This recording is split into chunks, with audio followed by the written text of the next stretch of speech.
Thank you, Deborah, for all of your support and making sure this is such a fabulous day. And thank you all for joining us for our panel. And I'm going to tell you just a little bit. So we were planning this day, and there were so many things we wanted to do that this panel became a hybrid panel. And what I mean by that, you see it's called New Programs and New Media, right? So we're looking at some of the new programs that are available for us to advance our careers, to break in, and also a lot of us are interested in working in new media.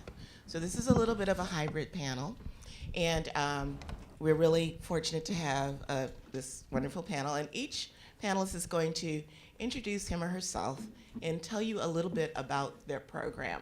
So we're going to start with Loira. Good afternoon, everyone. My name is Loira Limbal. I'm the Vice President and Producers Lab Director at Firelight Media. I actually come into this space as a filmmaker myself. Worked on my first feature about 8 or 9 years ago or so, and somehow managed to get it on PBS by some stroke of something, because we did not know what we were doing, and then ended up really staying in this world and figured out that this is where I wanted to be. I had come from a background in community organizing, so this idea of working towards social change has always been a part of my sort of personal goals and personal mission. And then entering the documentary space, I realized I wanted to stay here, and this would be a way to contribute towards that. Actually, towards the tail end of finishing my first film, I really needed a stable job and a steady paycheck, and so I took a job at Firelight Media, and have been there now for almost 7 years. Wow. And have worn a lot of different hats there. My current hat is sort of shepherding our flagship program, which is the Producers Lab, which is a program for emerging documentary filmmakers of color, working on their first or second feature-length documentaries. The program really started out of a very organic process, meaning people just literally showing up on Stanley Nelson's doorstep, and him tripping over them when he was going out to get his morning paper. Folks I'm working on my first film. Can you take a look at my treatment? Can you look at my cut? Do you have any advice? Can I just take you can I take you out for coffee? And he began to do quite a bit of that informally. That later morphed into him executive producing some projects for emerging filmmakers of color. And then he realized that he was doing this work, but a lot of his peers, folks like Sam Pollard and others, were also doing this work of mentoring and supporting emerging voices, and that clearly there was a real need. And so our thought at Firelight was, well, let's try to see if we can institutionalize this and create some structure so that we can have greater impact in the field. And so that's how the lab began almost 6 years ago. We started very small and were very New York sort of based. It was never our intention to be solely New York based, but due to lack of resources, most of our filmmakers came from New York, and also they came from our immediate community of the people that were seeking Stanley's help, so the majority of the filmmakers were African American.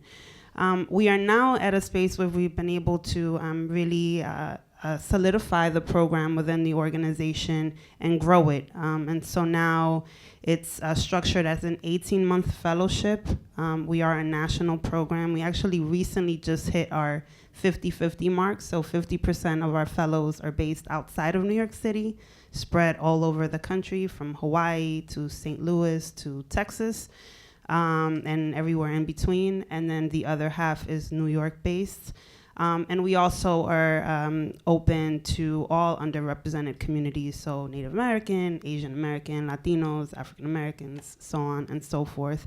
And we're currently working with 20 fellows. Of those 20 fellows, 17 are women. So I actually now have to do the work of re-including men, because we went too far in the other direction. And, as I mentioned, we're now structured as a fellowship, and it's an 18-month fellowship during which we provide mentorship to our fellows, really sort of hands-on support on their projects. So everyone that comes into the lab, you apply, there's a project that you're already working on, and then based on the needs of your project, we'll assign a mentor. We also do 3 major professional development retreats a year that look at everything from story and creative questions and establishing directorial voice, all the way through distribution and impact and business and production management, all the sort of main areas of documentary filmmaking in 2015. And we have quarterly dinners and smaller events that we look at as just kind of community building opportunities, spaces for the fellows to be workshopping their work with each other, so rough cut screenings and things like that. I think there's some more, but I think I'm going to leave it here for now, and we'll come back. All right, great. I'm actually the moderator, but I'm going to be a panelist for a moment, because Chicken and Egg also has programs. And our programs are targeted for women. There was a woman in the audience she asked the last question last panel, and I'm like, I have an answer for you. So what I would like to do is to show our reel so you get a sense of what we do with women filmmakers, and then I would like to tell you a little bit about some of our programs for breaking in.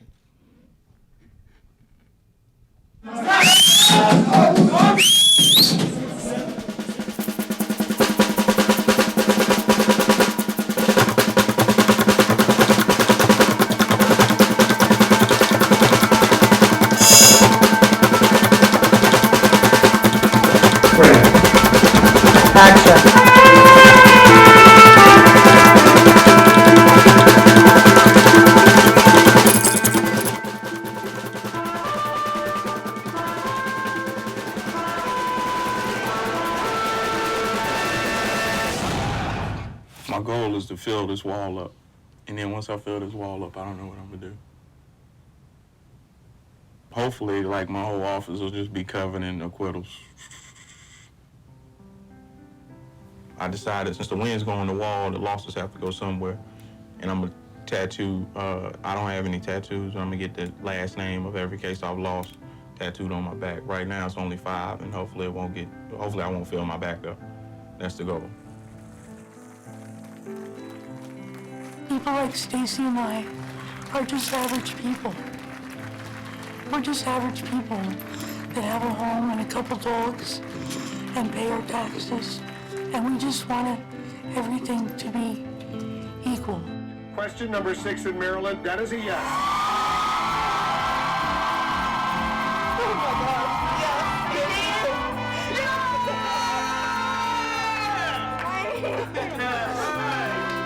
I think that if we stick to those categories of race and class and gender, we are stuck.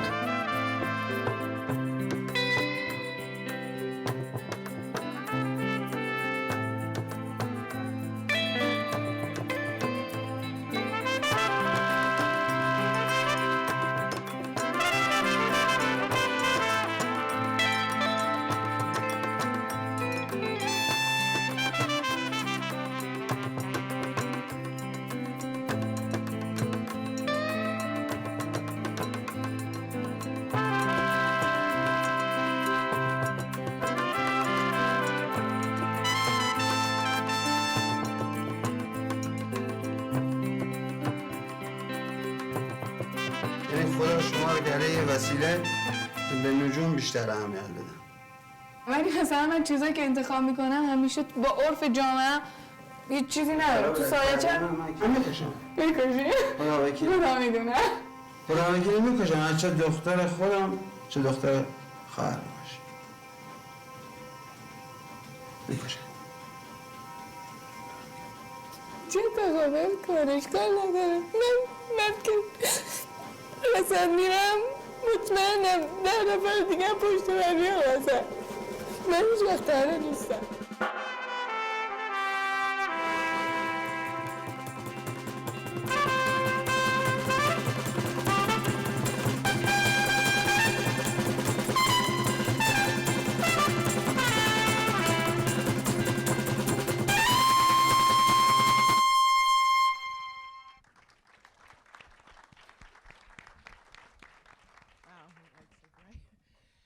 after 10 years, Chicken and Egg embarked on a new strategic plan and looking at what the greatest needs were for women filmmakers. And one of the things that we learned was that greatest needs were for first time and second time women filmmakers. And so the Accelerator Lab was born. The Accelerator Lab, we actually got over 400 applications for 10 slots in the program, and said it's just like what happened with Firelight. Our program is now 12 to 18 months. 10 women, well, some of them have male partners, so we actually have 13 filmmakers in the program. So 3 are the teams, are co-producing teams. And in this Accelerator Lab, we focus on 3 things with the women filmmakers. The first is their project needed to be less than 40% shot so that we could actually help them. And so one of the things we're going to do is work with them to get that film across the finish line. So that's why it's kind of 12 to 18 months, because you all know with your timelines. The next thing we do is, one of the things that and this came up in the last panel, it's very hard to figure out how to have a sustainable career as a woman filmmaker, well, as any filmmaker actually, not just women. So the second thing that we're working on with them in the program is figuring out what that means for them. How can they sustain? So they'll be having 3-year goals, 5-year goals, and trying to figure out what it means as they're moving along with this film. The third thing that we learned was that a lot of first-time filmmakers have no idea how they ended up getting that film done and being successful, and have a hard time repeating it again. So we're going to be focusing on the art and craft of storytelling. So through the time they're in the program with us, we'll be focusing on those 3 things. We'll be coming together probably about 4 times through 2016 and meeting as a cohort. So anyway, so that's one of our programs, is the Accelerator Lab. Out of the Accelerator Lab, we had 410 applications, and we could only pick 10. And we have a commitment to diversity. So we noticed there were a handful of diverse women who were in the final pool. And they've actually been invited, and we made up a program with Doc NYC, and they're actually here. We have 8 filmmakers here who are part of a shorter program, where we decided to pair the training that happens here in this space with their projects. And that program runs about 6 months. We'll check in with them again in February, and then again with them in April. The other thing we learned from our strategic plan is that people are really interested in new media. So we also created a new program called Impact and Innovation. And impact is something that we've always been focused on. We're always interested in how can films, bring about social change. That we started as a small pilot program this year in partnership with the New York Times, and filmmakers have been given about $10,000 each to create op docs for the New York Times. That program, and we have one pilot virtual reality piece that we are doing in partnership with The Guardian. That program will expand out in 2016, and we encourage everybody who's interested in doing a new media project or a short impact project to sign up on our website to get on our mailing list, so that you can be alerted when that program becomes active in 2016. So we're doing those 2 things. That's our new program and our new media. And we're going to switch over now to Adnaan, and he's going to tell us a little bit about what he's doing with new media and new programs. Thanks, Yvonne. So also thank you for having me be the token man on this panel. I'll do with my species proud, I hope. So my name is Adnaan Wasey. I'm executive producer of POV Digital, and maybe if we show our trailer, which is a 2-minute trailer to show you some interactive things that we made a few months ago, and then that'll make more sense when I start talking about what we do.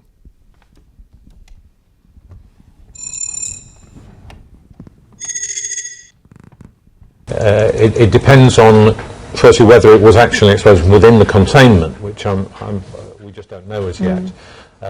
One thing we do know is that if that did involve the nuclear thing, we'll be seeing very high levels of contamination very quickly. So information should be becoming available as to what type of explosion it was. I don't think I consciously decided to be an outlaw. America. Trying to I live remember in watching in movies the white in man's Indonesia world. about cowboys. Turn me into... Cowboys are famous for guns and horses. And if you are a cowboy, there's no one can tell you what to do. I'm a cowboy. Just like John Wayne. I don't know any people that aren't proud of, that they're white, not in my social group. It seems that the younger generation of white males are a little bit more fearful of minorities, They don't want to step on anybody's toes. Everything has to be politically correct. I wasn't raised that way. It's like, should I go? If I do, I'm going to be sacrificing. I wasn't expecting anything to get better, but to have less, no. In America, they have a lot of money, pay someone else to take care of the elder. They don't have the time, and they don't have the patience.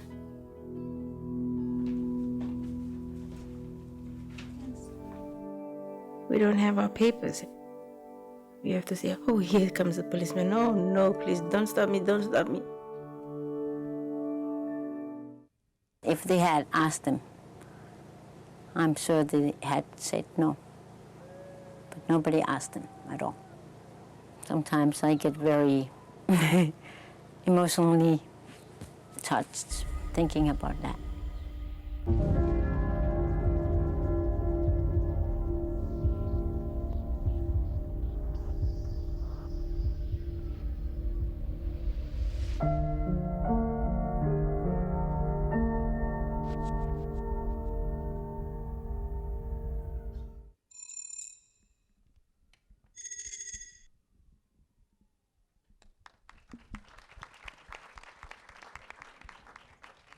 So we went from about 2 years ago having $0 to give, now having 6 figures to give for things like that.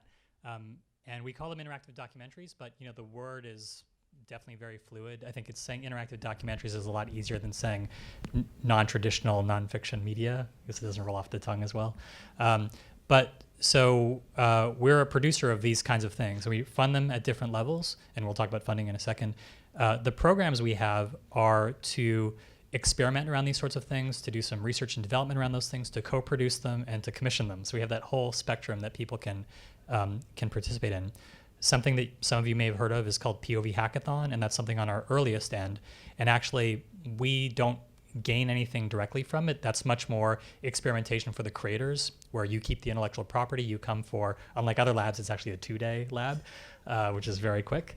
But it's a chance to try something and have a prototype that then could become some of the things that you just saw, or could get funded separately, or it's just an experiment and you say, that didn't work, I'm going to try something else. And we've also been co-producing documentaries, or interactive documentaries, and we'll probably announce those soon, but we're looking for one to be released in January, another to be in March, so there's more of those things in the way.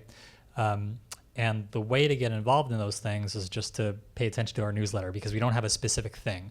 We don't have a set time that the hackathons happen. We don't have a set time when we fund shorts or co-productions or commission things. You just have to kind of pay attention to when the funding pops up, because that's sort of where we are at right now. But digital is really core to what POV does. And if you're not familiar with POV, POV is the longest running showcase of independent film. We've been on PBS for 28 years and has won every award imaginable, I think, at this point, to be a little conceited about that. And I think POV has won the best documentary Emmy 4 of the last 6 years. So it's pretty awesome to work there from that perspective. But digital is not it's not like a side project of POV. It's actually core to what POV does. POV's been innovating for 20 years, maybe older than some people here. We were online in 1994 with our email address was povonline@aol.com, I think, which doesn't exist anymore. But we did chats back then, and we actually did crowdsourcing powered by email in 1994, and have been doing cool things for a while. So this is not like an unusual thing. We're just trying to figure out what's the way that public media and independent filmmakers can try to make new things. And if you saw from those 6 clips, there's no real thread between them except that there's storytelling and technology there. So we're excited about all those things, and there are opportunities along all those paths. If you're new, if you just have an idea, or if you're a seasoned veteran storyteller, or if you're a seasoned interactive creator. So I'll stop there and we'll keep talking about other things. So Theresa actually makes all of this work. And she's going to tell you a little bit about how she got started and what she's doing, and you'll get to see a little bit of what it means to be a new media maker. Thank you, Yvonne. So as Yvonne said, my name is Theresa Loong, and I assembled a few slides, but it will be easier for me actually to stand so I can point to them. So just give me a moment to get down. Thank you.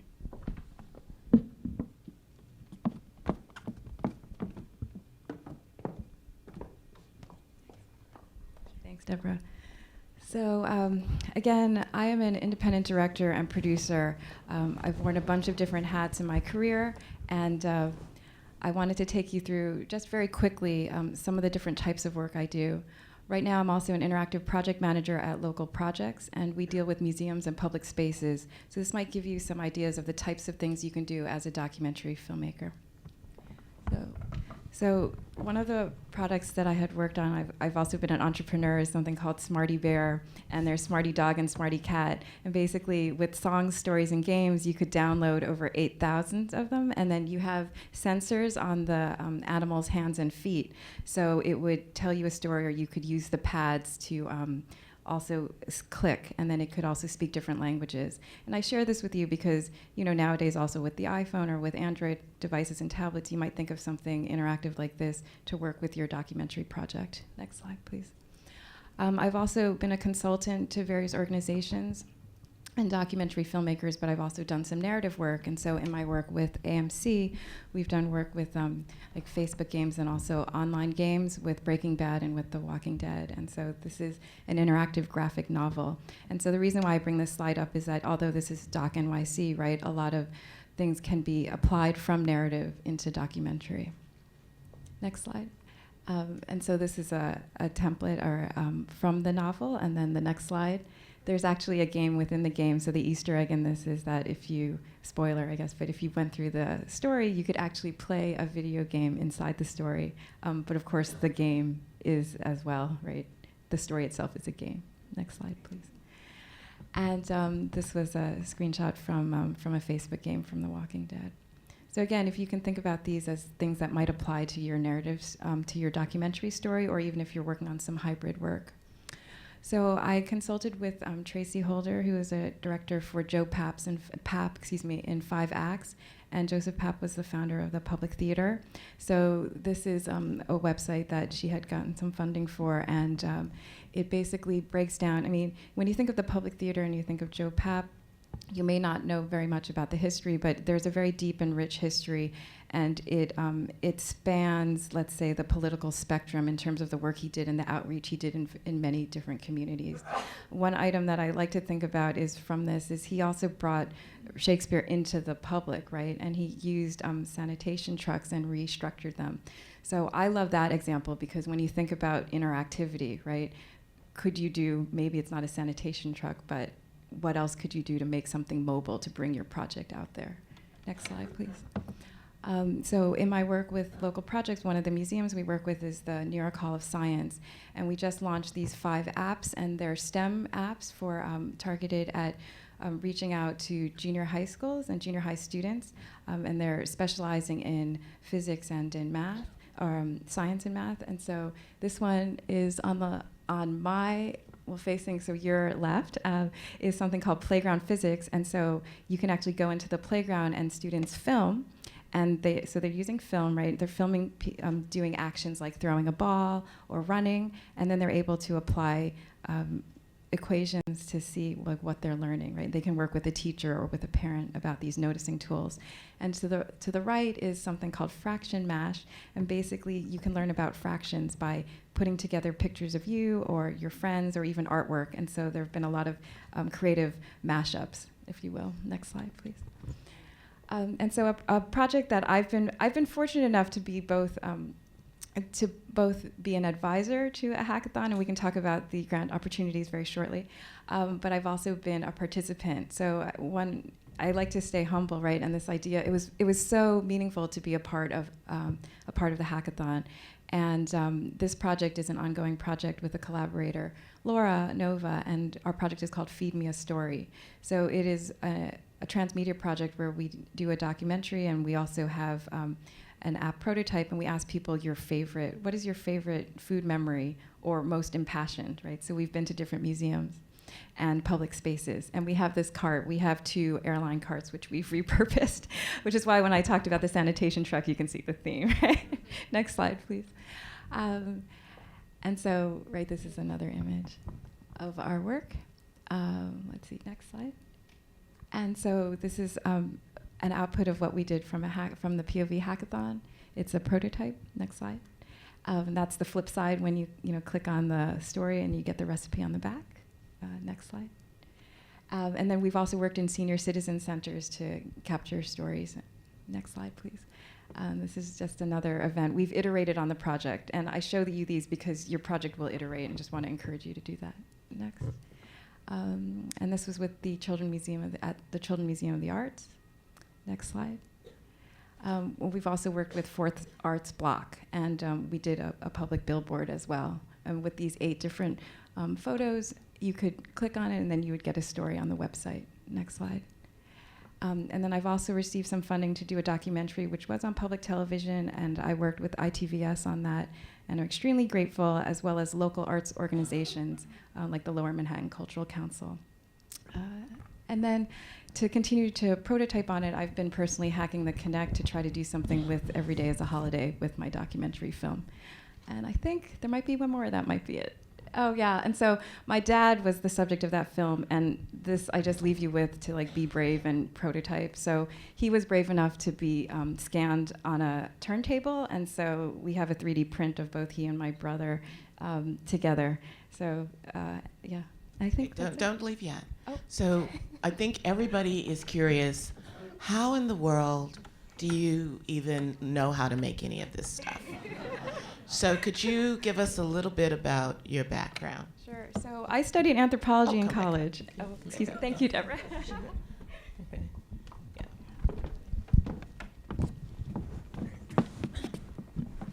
I studied anthropology in college, but in junior high, I programmed a video game, and I had an aptitude and interest in science, but I didn't know how to combine my love for writing. And I think if you ask maybe Loira as well as Adnaan, you'll have various backgrounds on how we got to doing what we're doing. But for me, that was largely the struggle of trying to figure out how much I love storytelling, but also love technology. And I wasn't a huge gamer, but I liked it or appreciated it intellectually and wanted to figure out how to put it together. So, and it's not that I always know how to do things. I will try, or then I try to find partners if I don't know. So, yeah, that's the short answer. Can you tell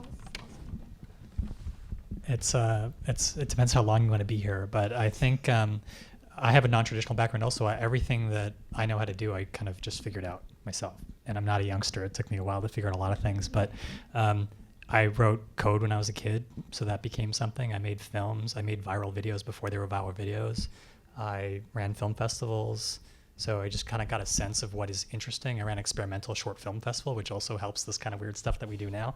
The simple answer is just go do anything. I mean, this is great that you're here. If this is the first time, if this is your 10th panel like this, you're overdue. You have enough knowledge. Go make it, really. And people who apply to the hackathon, the thing about the hackathons are, and it's not a lie, it says if you have an idea. It doesn't say if you're a master of whatever. It just, if you have an idea that's good, what we do is actually we help make a team around it. So it's just the idea. It doesn't have to be that you have all these Theresa level of skills to be able. Oh, she was a participant too, but she's a ringer because she knew how to do everything already. So the easy answer is just go do it. You have the skills to do the things you already know how to do. And we're going to get into the tips later. This is going to turn into one of my tips. Can I leak it right now? Do you want a tip? Okay. So here's my tip for you in this world. Do your research.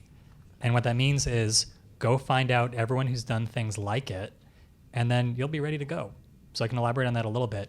You can, if you think you know the landscape of what you've done, you're probably wrong, and you should spend 10 times as much effort as you have. Go find interactive things that are like that.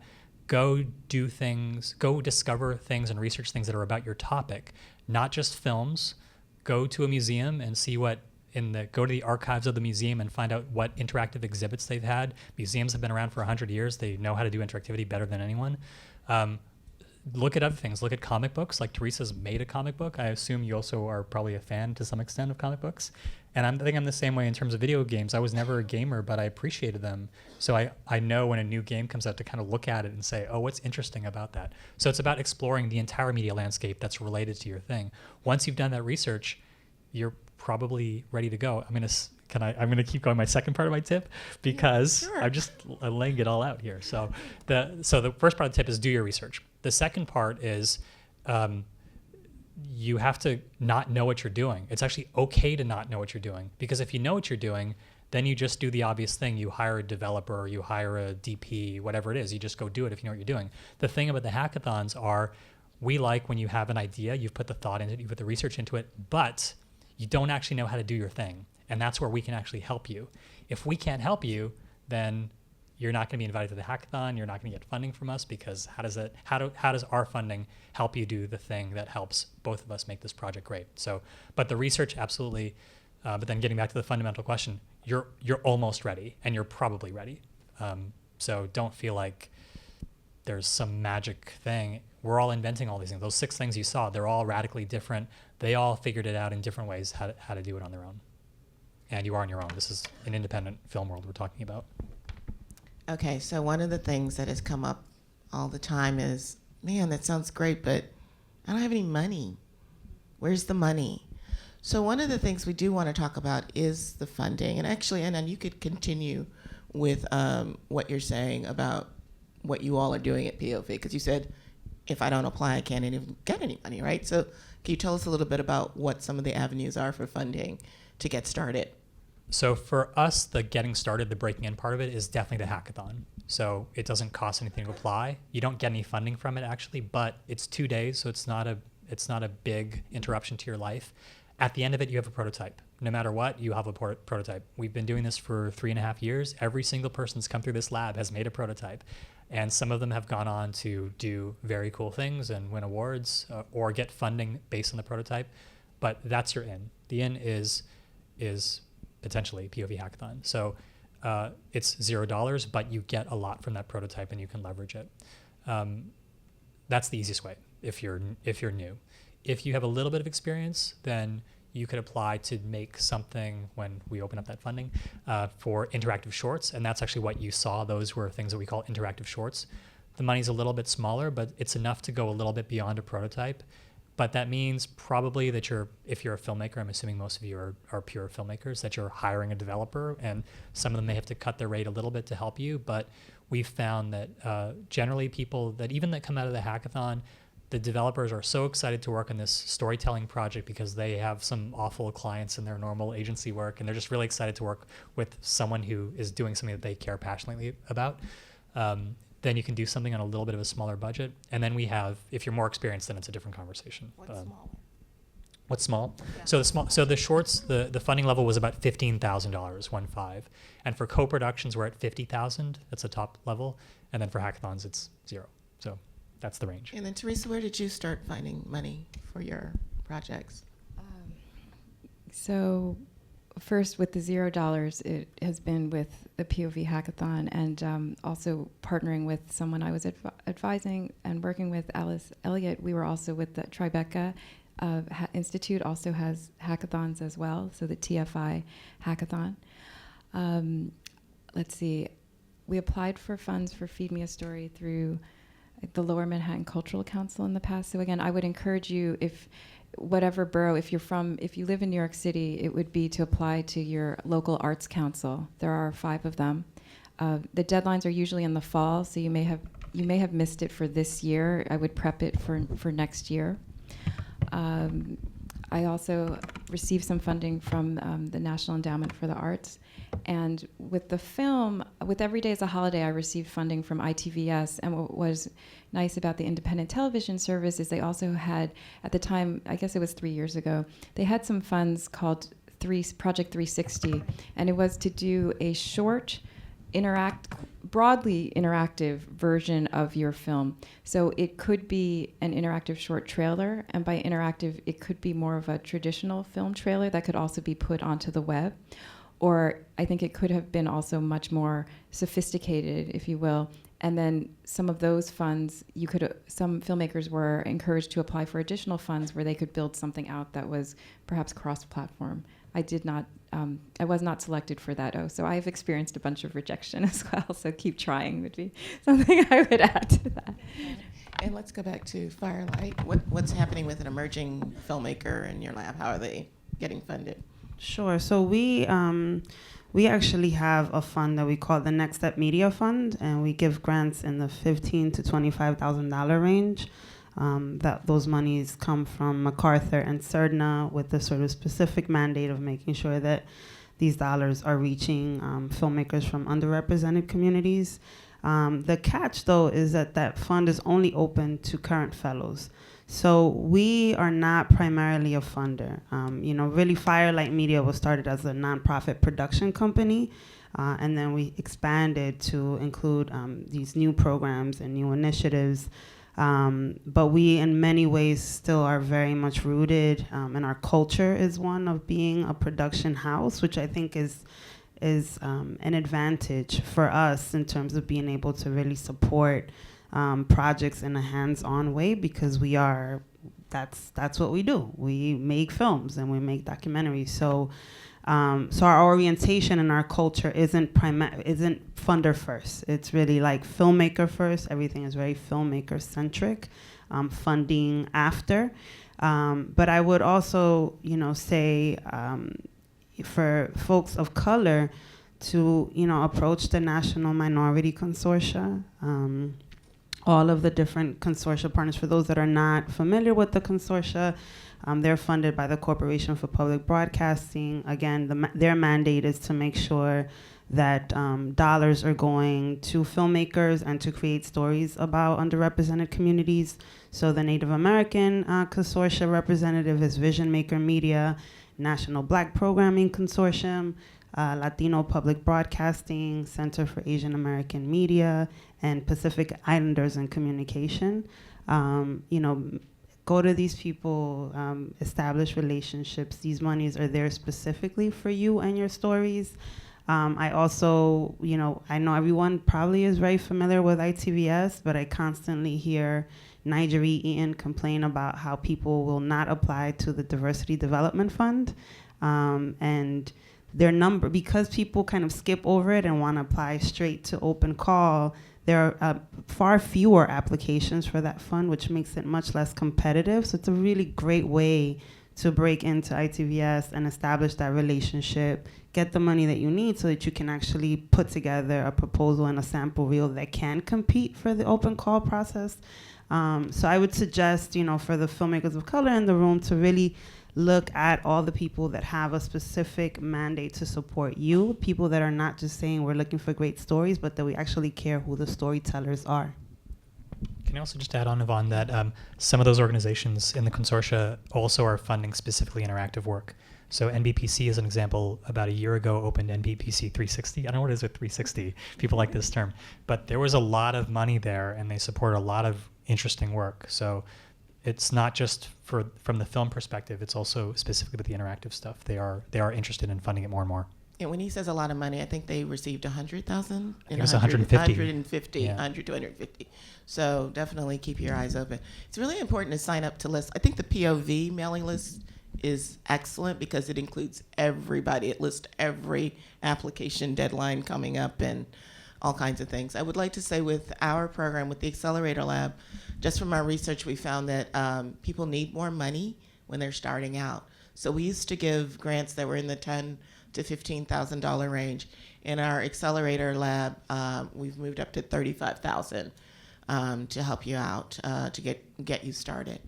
And then I think with the impact and innovation, we're looking at between $10,000 and $25,000, but it's not set in stone yet. Can I just interrupt again and say, I forgot to mention, but what Yvonne was saying, if you even just do a Google search for filmmakers, POV documentary funding, something like that, you'll see these lists that we talked about. So everything everyone's mentioned is there. The links are there. So just do a Google search and you'll find those resources. We have multiple lists for straight documentary funding, for public media funding, and for interactive funding. And then I wanted to, one of the reasons why we're talking about everybody else is because there's so much out there, and we want you to be aware. So there's like, and there are always these new programs starting. So for instance, this is a new program, and I left these cards out by the front door, and it's called Fact or Fiction. It's at Skidmore College, and it's this will be the second summer, May 31st to July 1st. And if you're making a project that has something to do with fact and fiction, you can go and spend 5 weeks there. They're going to give you room and board and lodging and equipment and an office and $2,500. And it's new. So again, just like, when these new programs are starting, hardly anybody's applying for them. So you have a better chance of getting in. So if you have a project that is dealing with fact or fiction. And then the other thing about Skidmore is this program, the Storytellers Institute, is interested in multiple documentary formats. So it doesn't even necessarily have to be a film. So anyway, that's just a new program. So one of the things we wanted to talk about is we wanted to give you a few secrets, our tips on how to break in. So Theresa, do you want to start? Okay, Yvonne. So this is actually a tip that I think Adnaan, I've stolen it from Adnaan basically. It's the MVP. Yes, it's the MVP, and I had to learn the hard way. M as in Mary, V as in Victor, P as in Paul. Right? It's the minimum viable product. So it's something where when you're doing product development, but this can be very applicable to your interactive project.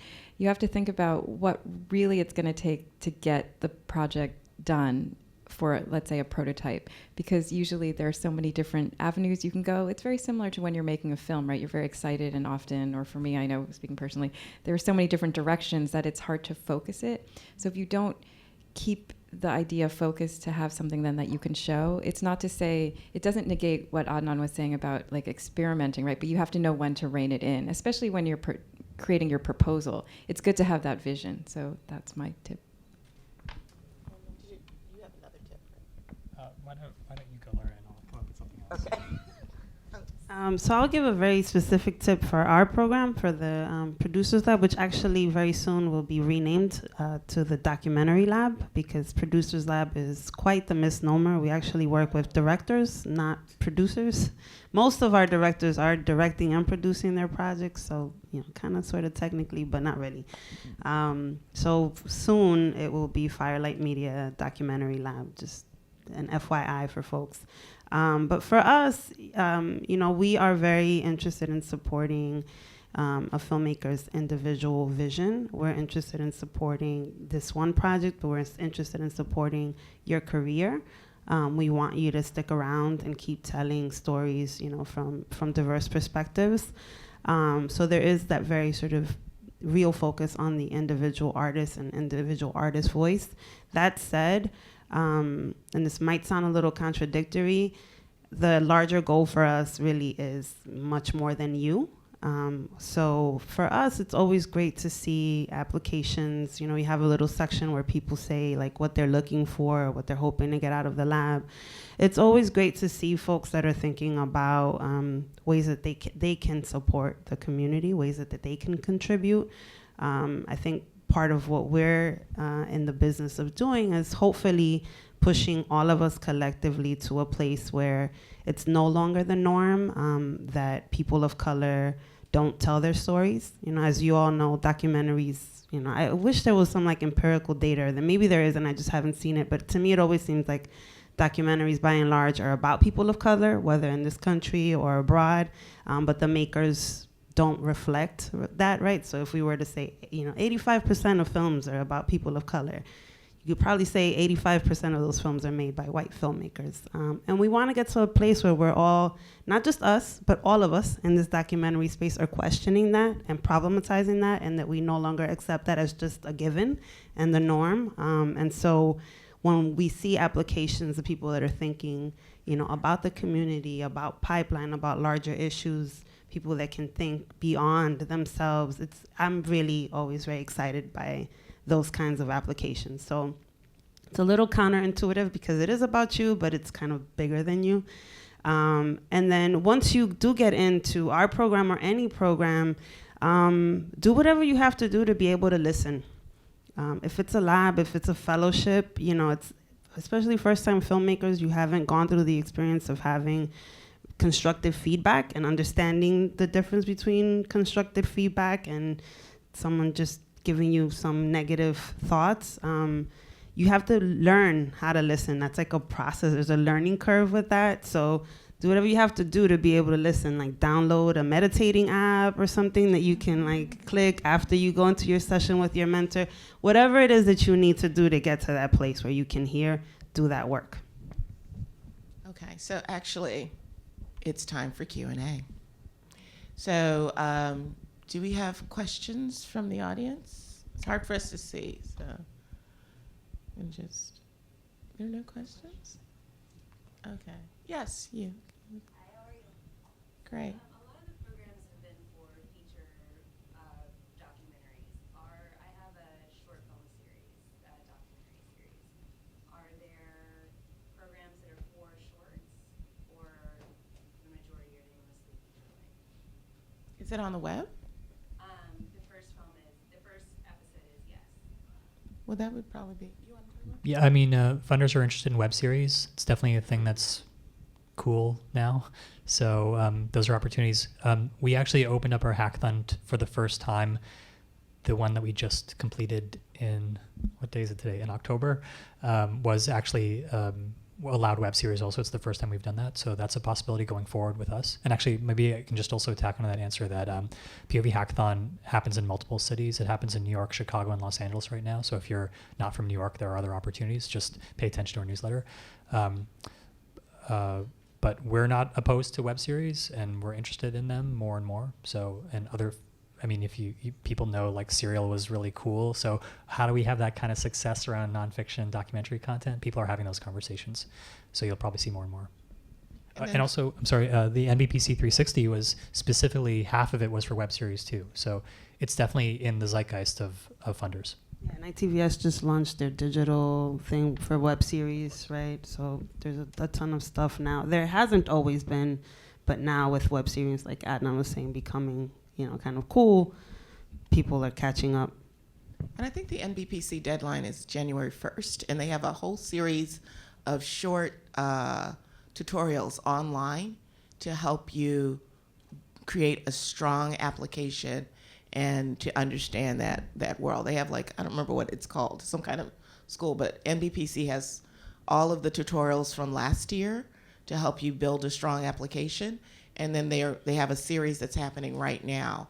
And those series actually are good things to know about because they're live and then they're archived. So you can actually participate in the web conversation around the topic with the instructor real time, and then it's archived, and then anybody can watch it.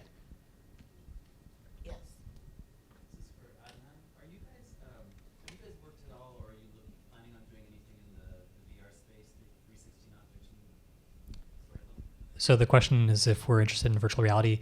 Not specifically. We actually, something I didn't mention is in this continuum of things that we do, we actually had a researcher in work with us for 12 months, and a lot of what he did was actually with virtual reality. So you can see some of the work we did if you're interested. If you go to pov.org/tech, you'll see some of those things. We're not specifically interested in virtual reality, but if someone has a cool virtual reality, augmented reality, mixed reality, 360 project, we want to see that too. The thing that we produced that was virtual reality, you can see at that URL that I mentioned, but we're actually going to be repackaging it as a toolkit so that anyone can use it. The intention actually is for it to be for students. And the funny thing is it's for students aged 9 through grad school because we know that 9-year-olds are right now, the way technology is, they're exactly as capable as grad students of making this stuff. So that'll be available to anyone. So it's kind of entry level. At the same time, the developer who made it is like an expert HTML5 coder, and he actually uses the same tool to prototype his own work. So it's really something that if you're interested, this is again like how to break in. There are a lot of free tools, and we have a set of free tools. So, but to get back to your question, we don't have funding specifically virtual reality, but we're interested in all non-traditional nonfiction media at the same time. In the context of breaking in,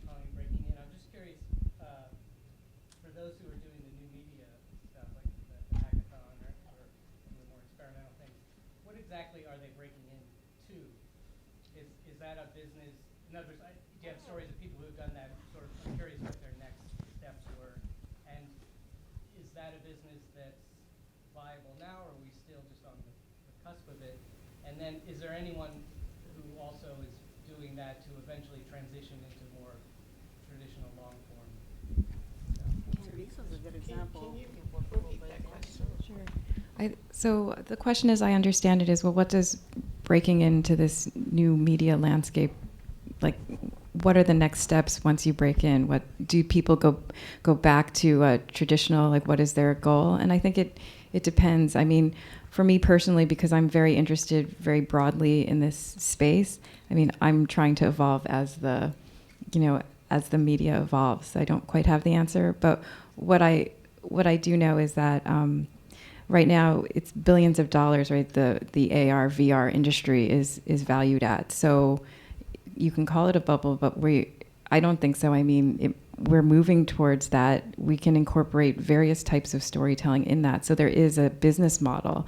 You know, there are studios cropping up, investing in this. So from that sense, I think, you know, you can move forward with that confidence. But the bubble, in terms of not all the people who are rushing to this right now, not everyone is going to stay in it or be successful, right? So that's the risk. Maybe just to clarify this, what I mean is, like, we think about the web, we go all the way back to the 90s or something, and web design was new, so there were some jobs you could actually hire somebody to design your website that was all new. Where do we think VR is it in the place? Are they, like, hiring storytellers for VR a lot, or is that still really, really new?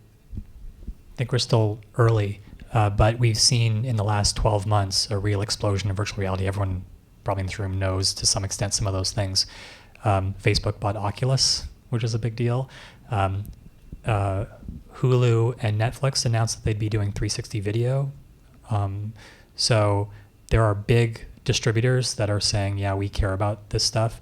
I mean, it's still tough because it's a new industry, and to answer your question directly, it's not like there are a lot of jobs for virtual reality producers right now, but there are some. My basic hypothesis with the work that we're doing is that software is going to be driving content. So that's just seems inevitable. So whether it's virtual reality or whether it's, we do all of our virtual reality actually in the web browser because we feel like the web browser is more accessible than these devices. But these are all like really interesting things. But this basic idea that it's not TV anymore, you know, it's something else. And all that something else is software driven. So that's the game that we're playing. Didn't like the New York Times partner with Google and deliver a bunch of like VR things to the Sunday newspaper subscribers or something? Like, so, you know, it's happening. The question of how are people gonna watch VR? Like, people are answering that question, I think. Well, we know that people can watch VR with a these $10 Google Cardboards, for example. Your phone is a VR device for viewing it. So people have the devices in their pockets to watch VR. Or AR, which is probably more intuitive. Any other questions? Okay. Does anybody have any final words on the panel that they'd like to share? Very briefly, one thing that we talked about prior to the panel was, and Adnaan, you touched upon this, but Yvonne, we were chatting, and it's this idea of when to say, like, when to start, and you can start now. I mean, Adnaan, you had mentioned this, like if someone is going to, let's say, 10 or 20 panels, it's great to attend them, but at a certain point you have to focus and sit down and strategize, right, and say, no, I'm going to sit down and work on this. And so I would encourage you, if you haven't already, but you have this idea, get it down on paper, sketch it. It can be crude, but like, do it. I'm going to piggyback off that because I think this is a conversation we had maybe 3 years ago, which is I make a big difference between planning and envisioning a project. I don't actually like planning, and I don't think you should plan either, actually. I think you should imagine what the thing could be, do enough research, like I said, to be able to do it, and then start. There are enough tools that you can hack yourself without being a technical person, just to try something out, get to a pre-prototype stage where you can show that to someone else and just keep building. But you know, I would say that everyone in this room at 10 minutes from now is ready to go.